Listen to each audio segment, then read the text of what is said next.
यहाँ पर हमारा पहला क्वेश्चन है, right the sequential order of the stage of family life cycle. यहाँ पर क्या क्वेश्चन है कि आपके जो फैमिली लाइफ साइकिल होता है उसके कुछ स्टेज होते हैं, उस स्टेज को यहाँ पे क्या करना है, हमें सिक्वेंशियल ऑर्डर में अरेंज करना है।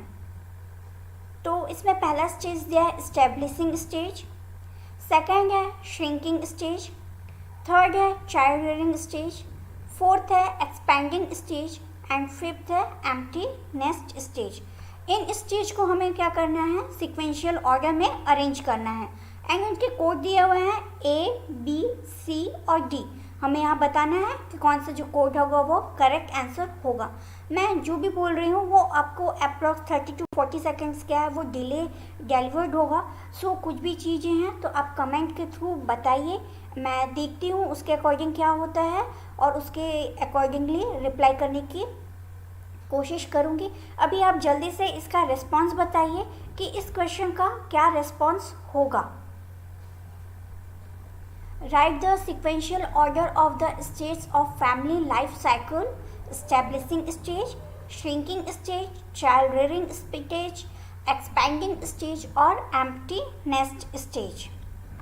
तो इस क्वेश्चन का आंसर देखने से पहले मैं थोड़ा इसे डिस्क्राइब कर देती हूँ ये क्या होता है, तो आगे ये क्वेश्चन सॉल्व करना आपके लिए क्या होगा, इजी होगा। तो जो फैमिली की लाइफ साइकिल होती है उसकी प्रॉपरली कैसे स्टेज होती हैं, 3 स्टेज होती हैं।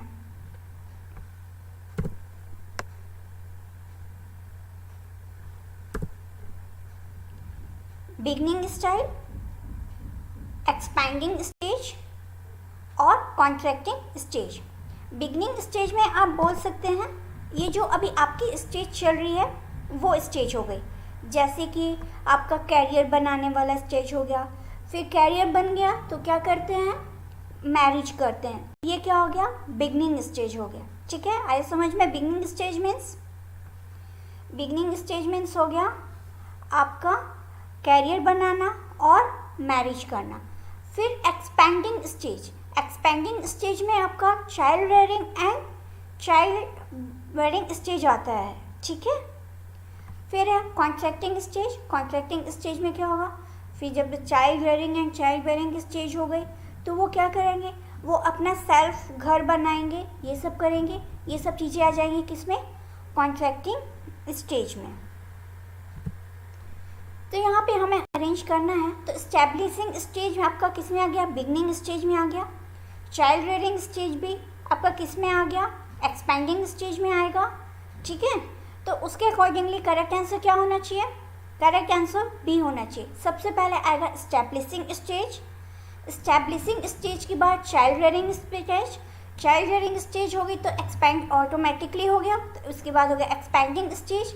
फिर श्रिंकिंग स्टेज का मीन्स यहाँ पे ये ले सकते हैं कि जो फैमिली के मेंबर्स हैं वो धीरे धीरे क्या होंगे, कम होते जाएंगे। जैसे कि कोई पढ़ने के लिए बाहर जा रहा है या फिर किसी की जॉब बाहर है तो वो बाहर सेट हो रहा है। फिर लास्ट में आ जाएगा एम्प्टी नेस्ट स्टेज मीन्स क्या हो गया कि उसमें जो पेरेंट्स हैं वो क्या रहते हैं, वो अलोन रह जाते हैं एंड उनके जो चाइल्ड्स हैं वो क्या होते हैं, अदर जगह पे या अदर प्लेस पे सेटल हो जाते हैं। ठीक है, आया समझ में फैमिली लाइफ साइकिल के स्टेज। अगर इससे रिलेटेड कोई भी क्वेश्चन है तो होप आप लोग सॉल्व कर पाओ। एंड ये जो ऑप्शन है वो कुछ घुमा फिरा के देगा तो उसे क्या करना होगा, हमें अच्छे से अरेंज करना होगा। मीन्स अगर आप समझ जाओगे कि कौन से स्टेज बिगनिंग स्टेज है, कौन सी एस्टैब्लिशिंग है और कौन सी कॉन्ट्रैक्टिंग स्टेज है, तो उसके अकॉर्डिंगली आप अच्छे से जमा पाओगे। तो ये फैमिली लाइफ साइकिल समझ में आया, अगर नहीं समझ में आया होगा तो कमेंट कर बताइएगा। फिर हमारा नेक्स्ट स्टेज है द प्रैक्टिस ऑफ मैरिज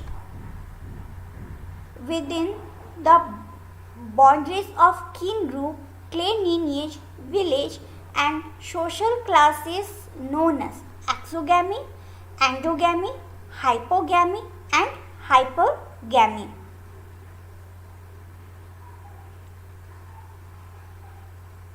तो क्या होना चाहिए इसका correct answer, exogamy, endogamy, hypogamy and hypergamy.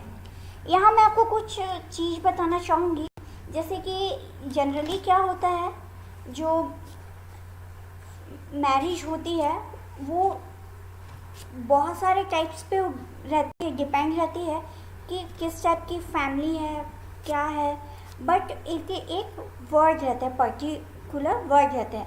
तो अगर आप ये एग्ज़ाम में ध्यान रखिएगा, अगर पेरेंट्स से रिलेटेड कुछ पूछ रहा है, अगर वो फादर से रिलेटेड है, तो उसमें पहले पैट्रीलोकल, पैट्रीलिनियल, पैट्रीलैटरल इस टाइप के वर्ड्स रहेंगे अगर वो पापा, फादर से रिलेटेड रहेगा। अगर वो मदर, मम्मी से रिलेटेड रहेगा तो वहाँ पे क्या वर्ड आ जाएगा, मैट्रीलोकल, मैट्रीलिनियल और मैट्रीलैटरल। जैसे आपसे कोई पूछता है कि आपके दादा दादी का घर कहाँ है, तो आप क्या समझते हो उसको, पेरेंटल, और अगर पैटर्नल। और अगर आपको पूछा जाता है कि नाना नानी का, तो उसे आप क्या बोलते हो, मैटरनल। तो वही चीज़ आप यहाँ ध्यान रखिएगा, पी जो रहेगा उसके बेस पे आप अगर बेस्ड ऑफ फादर के मतलब बेस्ड ऑफ पेरेंट्स रहेगा क्वेश्चन, ठीक है। और एक क्या होता है, मोनोगैमस फैमिली होती है और एक पॉलीगैमस फैमिली होती है। मोनोगैमस फैमिली में क्या होता है, इसमें क्या होता है कि जैसे कि मान लो कोई स्पाउस है, वो डेथ के बाद क्या करता है, दोबारा मैरिज करता है, वो क्या हो गया, मोनोगैमस फैमिली हो गया। और पॉलीगैमस क्या हो जाता है, इसमें क्या होता है, एक से ज़्यादा, जैसे in this type of family more than spouse is permitted to marry and form of family, ठीक है। इसमें क्या हो गया कि जैसे जो मैन या वुमेन है वो एक से ज़्यादा स्पाउस रखता है। एंड यहाँ इसका करेक्ट आंसर होगा, क्या होगा इसका करेक्ट आंसर, इसका करेक्ट आंसर होगा एंडोगैमी, ठीक है। आया समझ में। The practice of marriage within the boundaries of king group, clan lineage, village and social class is known as endogamy. Next question है हमारा, arrange the counselling procedure in correct order.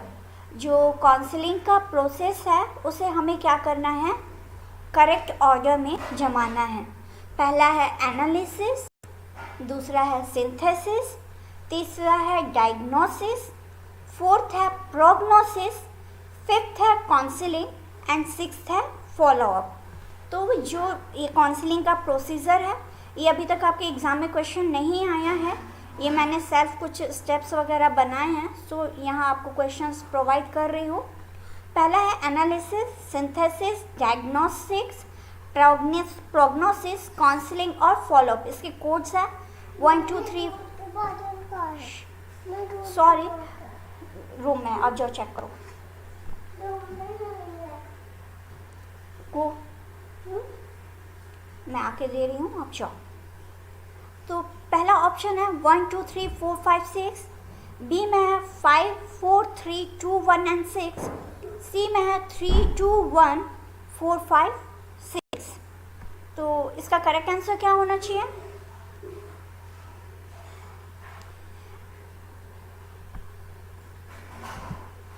इसका correct answer होगा, यहाँ पे क्या है, counselling procedure है। तो काउंसलिंग प्रोसीजर में क्या करेंगे, वो सबसे पहले जो सिचुएशन है उसको एनालाइज करेंगे, फिर उसके बाद उसको सोचेंगे, समझेंगे, देन डायग्नोस करेंगे, देन उसके बारे में वो क्या कर सकते हैं, कैसे उनको ट्रीटमेंट देना चाहिए वो सोचेंगे, देन उस पर्सन की क्या करेंगे, काउंसलिंग करेंगे, फिर काउंसलिंग करने के बाद वो रेगुलर फॉलोअप लेते रहेंगे, ठीक है। आया समझ में काउंसलिंग प्रोसीजर का ऑर्डर।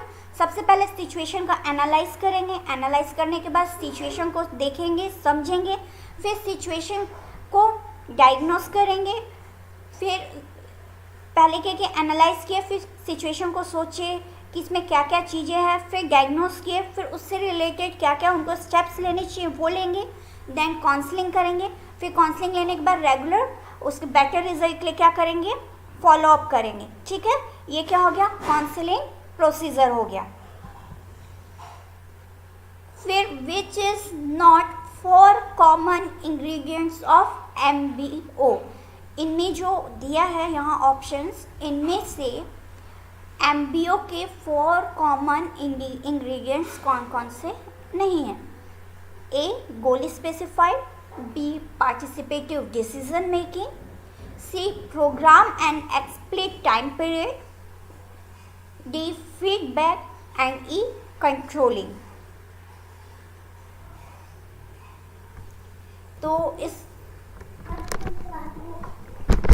तो इसका करेक्ट आंसर होगा कंट्रोलिंग, ठीक है, क्योंकि एमबीओ के जो स्टेप्स होते हैं वो goal specify, participative decision making, programme and explicit time period और फीडबैक, ये सारे क्या है एमबीओ के स्टेज हैं। एमबीओ का फुल फॉर्म होता है मैनेजमेंट बाय ऑब्जेक्टिव्स, ठीक है, M for management, B for by and O for objectives. And ये किसके द्वारा दिया गया है, ये थ्योरी बोल दो या कॉन्सेप्ट बोल दो, ये है डकर के द्वारा दी गई है, ठीक है, according to Drucker, management by objectives.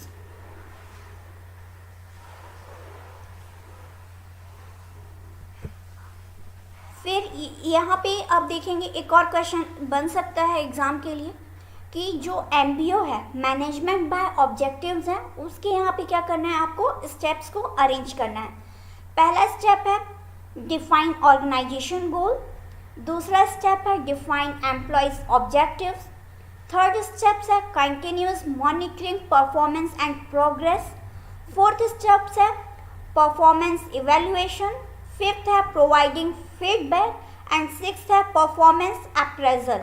And codes हैं ए 6 5 4 3 2 1, बी में है 1 2 3 4 5 6 एंड सी में है 3 4 2 6 5 1। क्या होना चाहिए इसका करेक्ट आंसर?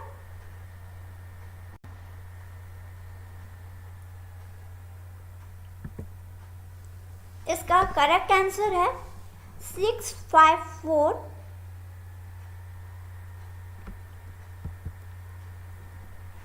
क्या होना चाहिए इसका correct answer? Define organisation goal, define employees objective, continuous monitoring performance and progress, performance evaluation, providing feedback and performance appraisal. तो इसका करेक्ट आंसर होना चाहिए, यहाँ बाय मिस्टेक लिखा गया है, इसका करेक्ट आंसर जो है वो बी होना चाहिए, 1 2 3 4 5 एंड 6, ठीक है। सबसे पहले क्या करेंगे, वो ऑर्गेनाइजेशन के गोल को डिफाइन करेंगे, ऑर्गेनाइजेशन का जो गोल है उसे देखेंगे, फिर जो एम्प्लॉयज़ हैं उनको उनके ऑब्जेक्टिव्स बताएंगे, फिर जो भी एम्प्लॉयज़ जो काम करते हैं उनकी परफॉर्मेंस को और उनके प्रोग्रेस को मॉनिटर करेंगे, रेगुलर देखेंगे, फिर इवैल्यूएशन करेंगे कि इनके जो एम्प्लॉयज़ हैं वो कैसा काम कर रहे हैं एंड वो गोल अचीवमेंट के लिए कितना अपना एफर्ट डाल रहे हैं। फिर उसके बेस पे वो क्या करते हैं, अपने एम्प्लॉय को फीडबैक देते हैं and in last performance appraisal होता है। परफॉर्मेंस अप्रेजल में वो उनका पूरे ईयर जो उन्होंने काम किया रहता है उससे रिलेटेड उनको क्या दी जाती है, रेटिंग दी जाती है, ठीक है। आया समझ में? Management stage, management by organisation के जो स्टेप्स है वो कौन कौन से हैं। सबसे पहले वो ऑर्गेनाइजेशन का गोल देखेंगे, गोल देखने के बाद क्या करेंगे, वो अपने एम्प्लॉयज़ को पर्टिकुलर काम बांट देंगे कि आपको ये करना है, आपको ये करना है। देन सबकी परफॉर्मेंस, प्रोग्रेस एंड वो कैसा काम कर रहे हैं देखेंगे। उसका वो इवैल्यूएशन करेंगे, इवैल्यूएशन करने के, इवैल्यूएशन मीन्स मूल्यांकन करेंगे।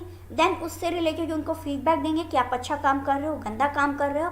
देन परफॉर्मेंस अप्रेजल होगा, ठीक है। फिर नेक्स्ट है which of the following are not new trends of management. इनमें से कौन सा ऑप्शन ऐसा है जो कि मैनेजमेंट का न्यू ट्रेंड नहीं है। ए JIT, B TQM, C MBO, D BARS, E PART and F ERG, ठीक है। ए में है E और B, B में है D एंड F, C में है E and C and D में है A एंड C। तो इसका करेक्ट आंसर क्या होना चाहिए, आपको कुछ भी समझ में नहीं आ रहा है तो आप पूछिए कि क्या है उसका करेक्ट आंसर, ठीक है। तो इसका करेक्ट आंसर जानने से पहले मैं इन सबके फुल फॉर्म आपको बता देती हूँ क्या क्या इससे रिलेटेड। क्या पहले देखिए कि मैनेजमेंट से रिलेटेड कौन कौन से और वर्ड्स हैं जो कि इस क्वेश्चन में नहीं है।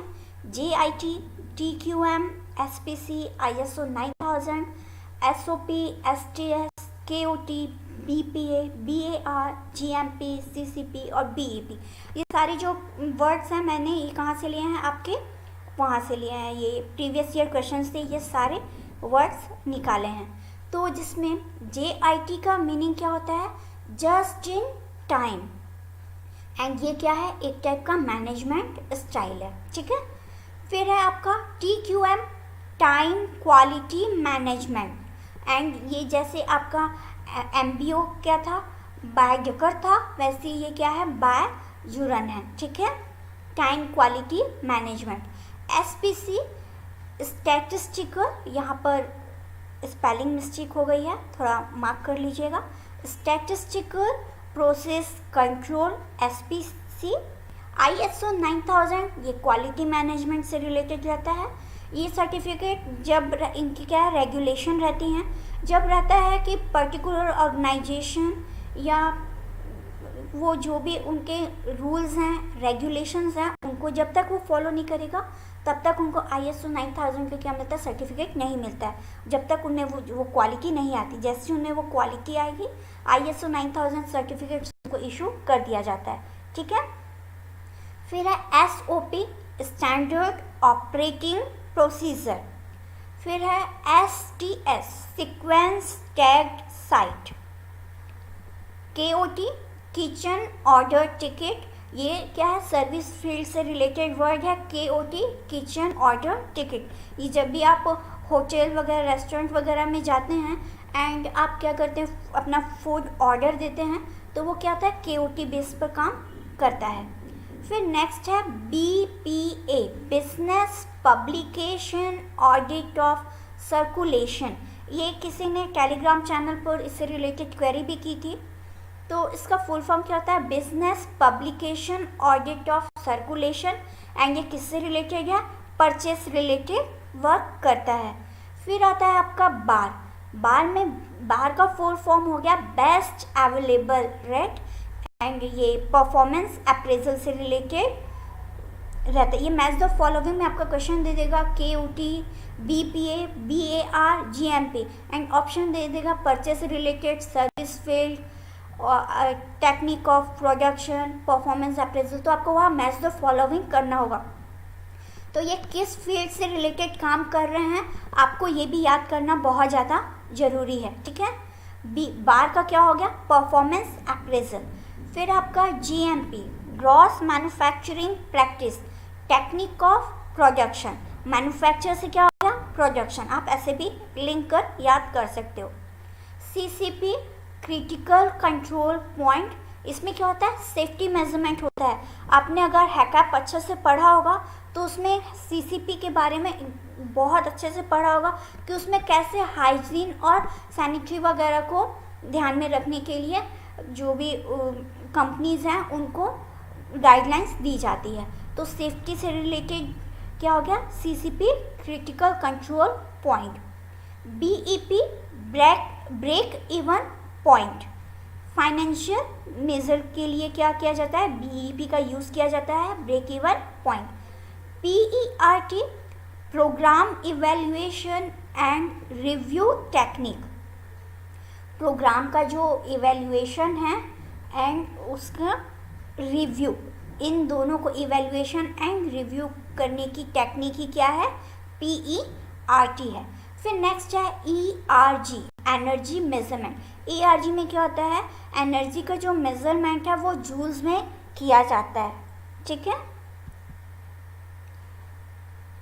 तो यहाँ पे अब आप बताइए करेक्ट आंसर क्या होगा, which of the following are not new trends of management.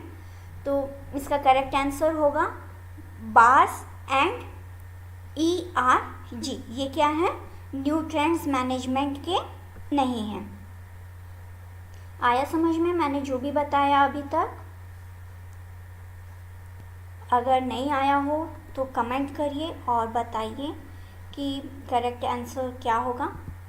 फिर आप कुछ एक क्वेश्चन है टेक्सटाइल से रिलेटेड एंड इससे रिलेटेड जो है वो क्वेश्चन एग्जाम में आता ही है। Match the fashion term in list 1 with their meaning given in list 2।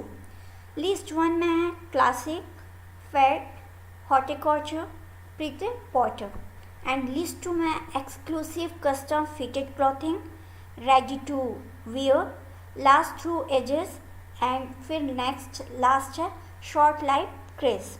और कोड्स है ABCD। तो आपको यहाँ अरेंज करना है कि करेक्ट आंसर क्या होगा। तो बताइए करेक्ट आंसर क्या होगा, A, B, C या D।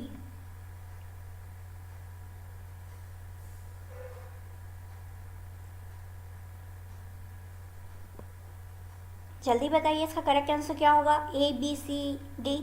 आप अगर प्रीवियस ईयर क्वेश्चन अगर सॉल्व कर रहे होंगे तो ये क्वेश्चन आपको बहुत बार देखने मिलेगा।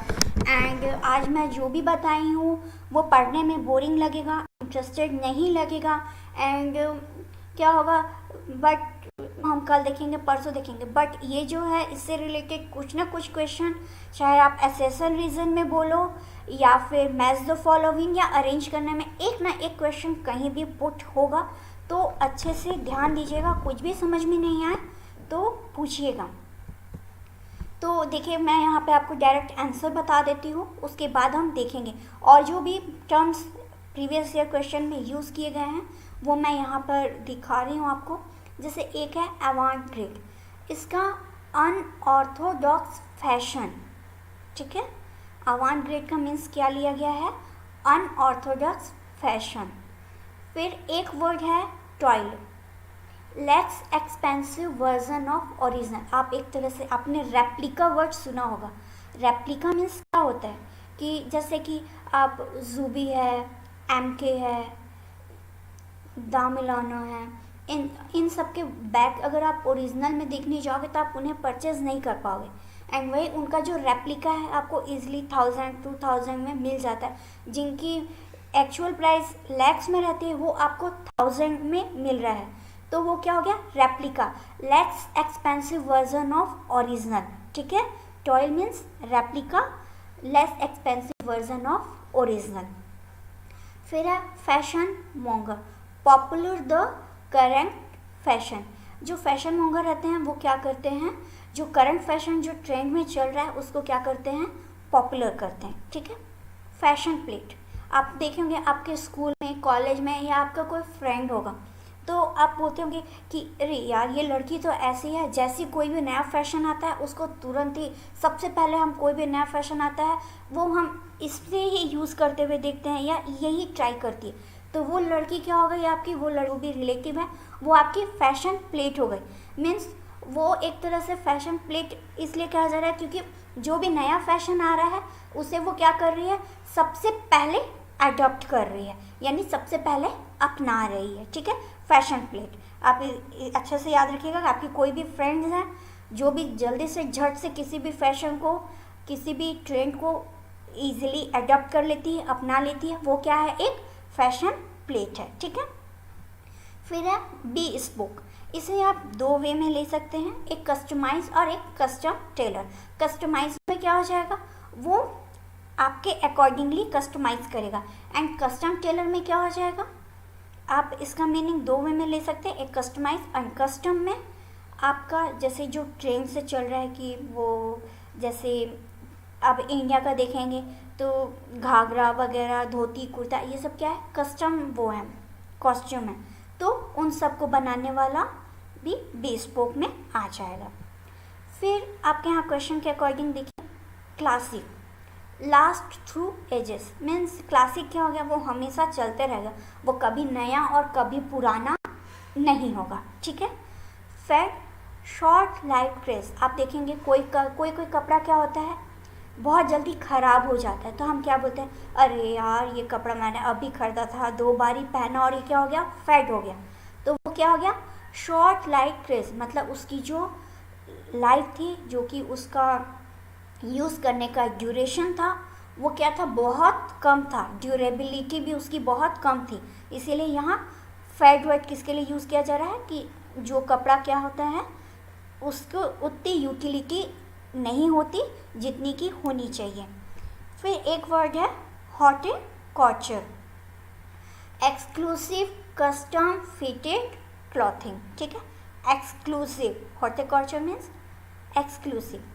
प्रेटर पॉटर, रेडी टू वेयर, आजकल आप देखे होंगे रेडी टू वेयर क्या चल रही है, साड़ी चल रही है। रेडी टू वेयर आजकल सूट वगैरह भी आप देखेंगे, जो कुर्तियाँ आती हैं वो ऐसे आती है कुर्तीज़ कि उसमें क्या रहता है, जो दुपट्टा रहता है वो क्या रहता है, स्टिच रहता है। आपको दुपट्टा जो है अगर अलग से वेयर नहीं करना पड़ता, तो उस टाइप की चीज़ों को आप रेडी टू वेयर में क्या करते हैं, इंक्लूड करते हैं। तो आप कभी भी रेडी टू वेयर ड्रेस पहन कर निकलेगा और किसी ने मान लो आपसे क्वेश्चन किया आपने क्या पहना है, तो आप बोलेगा प्रीटर पॉटर। तो इससे क्या होगा, आपका एक क्वेश्चन भी याद हो और सामने वाला भले 1-2 सेकंड के लिए आपको बोलेगा कि ये क्या बोल रहे हो, कुछ समझ में नहीं आ रहा, बट आपका वहाँ पर कॉन्सेप्ट क्या होगा, रेडी टू वेयर वर्ड को लेकर क्या होगा, क्लियर होगा, ठीक है। Pret a porter means ready to where.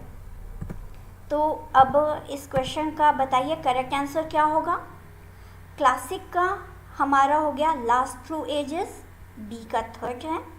देखिए एग्ज़ाम में आप ऐसे भी क्वेश्चन कर सकते हैं, जैसे कि आप यहाँ पे क्या है एकदम श्योर हैं कि क्लासिक का लास्ट थ्रू एज होना है एंड बाकी 3 के बारे में आपको एकदम भी नॉलेज नहीं है कि क्या आंसर होगा, तो आप बी में देखिए, यहाँ पे जो थर्ड पॉइंट है ए में, ए के लिए नहीं दिया है, ओनली बी में दिया है, सी में नहीं दिया है, डी में भी नहीं दिया, तो इसका करेक्ट आंसर क्या हो गया, बी हो गया। इजीली आपने क्या किया, करेक्ट आंसर क्या किया, फाइंड कर लिया विदाउट एनी मच बोल दो, क्योंकि अगर आप किसी भी एक से लेकर वो है, अगर आपको श्योर है तो आप इस वे में भी क्वेश्चन का आंसर सॉल्व कर सकते हैं, बट आप अगर 100% श्योर रहेंगे तभी ये टेक्निक यूज़ करिएगा, अदरवाइज आप जानते हुए भी क्वेश्चन को क्या कर सकते हैं, रॉन्ग कर सकते हैं, ठीक है।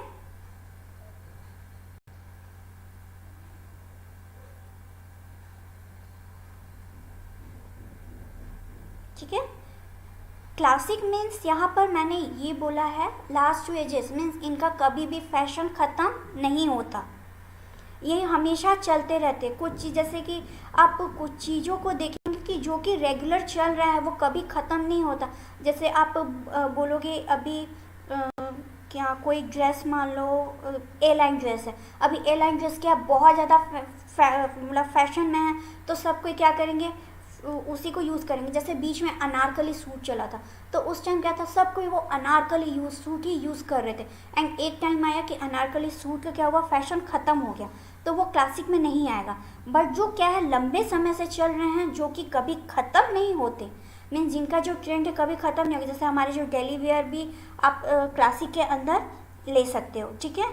जो कि जैसे हमारी मम्मी क्या है साड़ी पहनती हैं, तो वो साड़ी भी एक तरह से आपका क्लासिक के अंदर आ जाएगा, क्योंकि उसका जो ट्रेंड है वो कभी ख़त्म नहीं हो रहा है, वो रेगुलर चल रहा है, ठीक है। आया समझ में, जो भी मैंने बताया है आज वो सभी चीज़ें आपको समझ में आई। अगर नहीं आई हैं तो प्लीज़ बताइए कि मुझे पर्टिकुलर ये जो पॉइंट है वो समझ में नहीं आया है, देन उसके अकॉर्डिंगली मैं आगे के स्टेप्स देखूं।